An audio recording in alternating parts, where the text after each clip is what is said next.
آپ نے فرمایا ایھا الناس افشوا السلام واطعموا الطعام وصلوا الارحام وصلوا باللیل والناس نیام تدخلوا الجنۃ بسلام، کہ لوگوں سلام کو عام کرو۔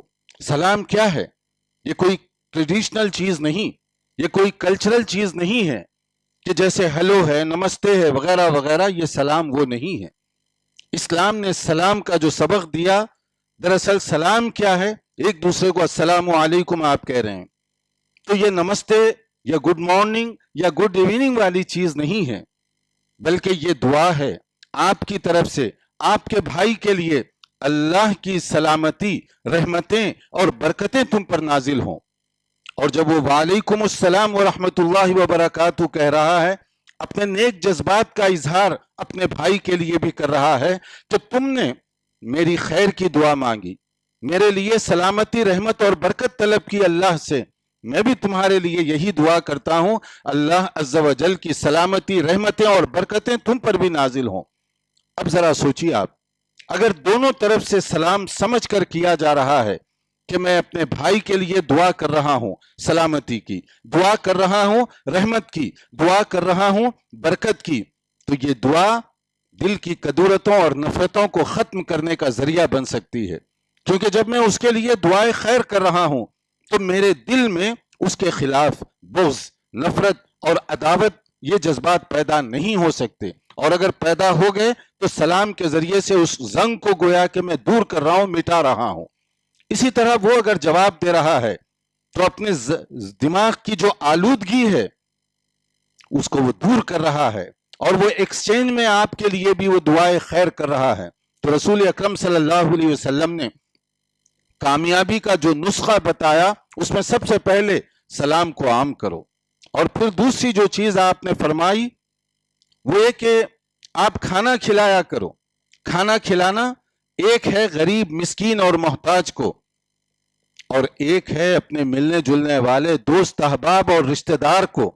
یہ فقیر یا کنگال یا مسکین ہونا ضروری نہیں۔ آپ کسی کو اپنے گھر مدعو کرتے ہیں، چاہے چائے پر مدعو کر لیں، مگر یہ آپ کی دعوت، آپ کی طرف سے پیغام محبت ہے اس کے لیے کہ میں آپ کو اپنے گھر بلا رہا ہوں، آپ کے خلاف میرے دل میں کوئی حسد، بغض یا نفرت کے جذبات نہیں ہیں۔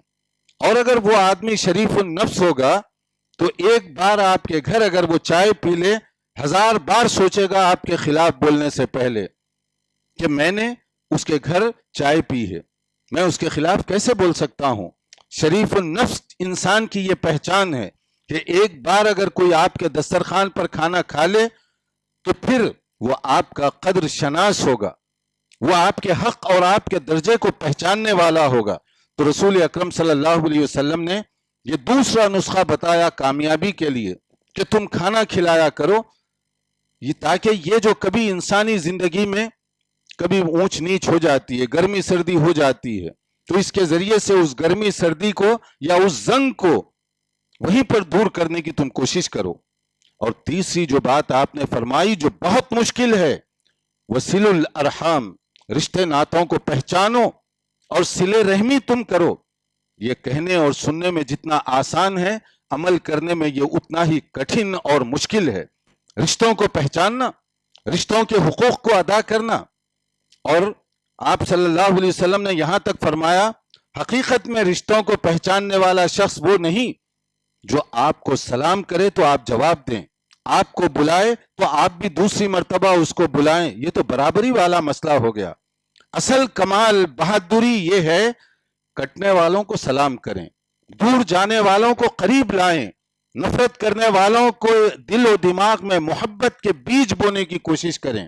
نبی صلی اللہ علیہ وسلم نے فرمایا یہ اصل عظیمت کی بات ہے کہ آپ کو وہ سلام نہیں کر رہا ہے، آپ کو آتے ہوئے دیکھ کر وہ ٹرن کر رہا ہے، اپنے چہرے کو دوسری طرف پھیر رہا ہے اپنا رخ، آپ آگے بڑھ کر سلام کریں۔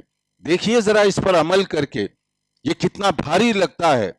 کل میں نے اس کو سلام کیا تھا، آج بھی میں آگے بڑھ کر کیوں سلام کروں؟ نفس آ جاتا ہے وہاں، شیطان آ جاتا ہے وہاں پر، اور شیطان یہ ورغلاتا ہے کہ کل میں نے سلام کیا تو آج اسے آ کر پہلے مجھے سلام کرنا چاہیے۔ یہ کیا بات ہوئی کہ میں کل بھی میں ہی سلام کروں اور آج بھی میں ہی پہل کروں؟ کل میں اس کے گھر گیا تھا، وہ کیوں نہیں آتا میرے گھر؟ نفس آ جاتا ہے، رکاوٹ بنتا ہے، طرح طرح سے روکنے کی کوشش کرتا ہے۔ تو آپ صلی اللہ علیہ وسلم نے فرمایا کٹنے والوں کو اپنے قریب کرو، دور جانے والوں کو نزدیک کرو۔ یہ اصل میں صلہ رحمی کی ایک اعلیٰ مثال ہوگی۔ اور پھر چوتھی بات آپ نے فرمائی وَصَلُّوا بِاللَّيْلِ وَالنَّاسُ نِيَامٌ، رات کی تاریکیوں میں اٹھ کر اس وقت اللہ کو راضی کرنے کے لیے نماز ادا کرو، نوافل، تہجد وغیرہ، جب لوگ پڑے سو رہے ہوں، غافل ہوں اپنے بستروں پر، تم اللہ عز و جل کو راضی کرنے کے لیے کچھ نماز پڑھو۔ اگر یہ چار کام تم کرو گے، یہ وعدہ ہے نبی صلی اللہ علیہ وسلم کا، جو غلط بیانی نہیں فرماتے۔ وما ينطق عن الهوى ان هو الا وحی یوحى، رسول اللہ صلی اللہ علیہ وسلم اپنی مرضی سے کوئی بات نہیں کہا کرتے جب تک کہ اللہ عز و جل کی طرف سے وحی نہ نازل ہو جائے۔ تو گویا یہ پیغام الہی ہے کہ تم سلام کو عام کرو، تم کھانا کھلاؤ، صلہ رحمی کرو، رشتہ ناتوں کو پہچانو، اور رات کی تاریکی میں نوافل کا اہتمام کرو۔ تو اس کا فائدہ کیا ہوگا؟ تدخل الجنت بسلام، بڑے سکون اور اطمینان کے ساتھ تم جنت میں داخل کیے جاؤ گے۔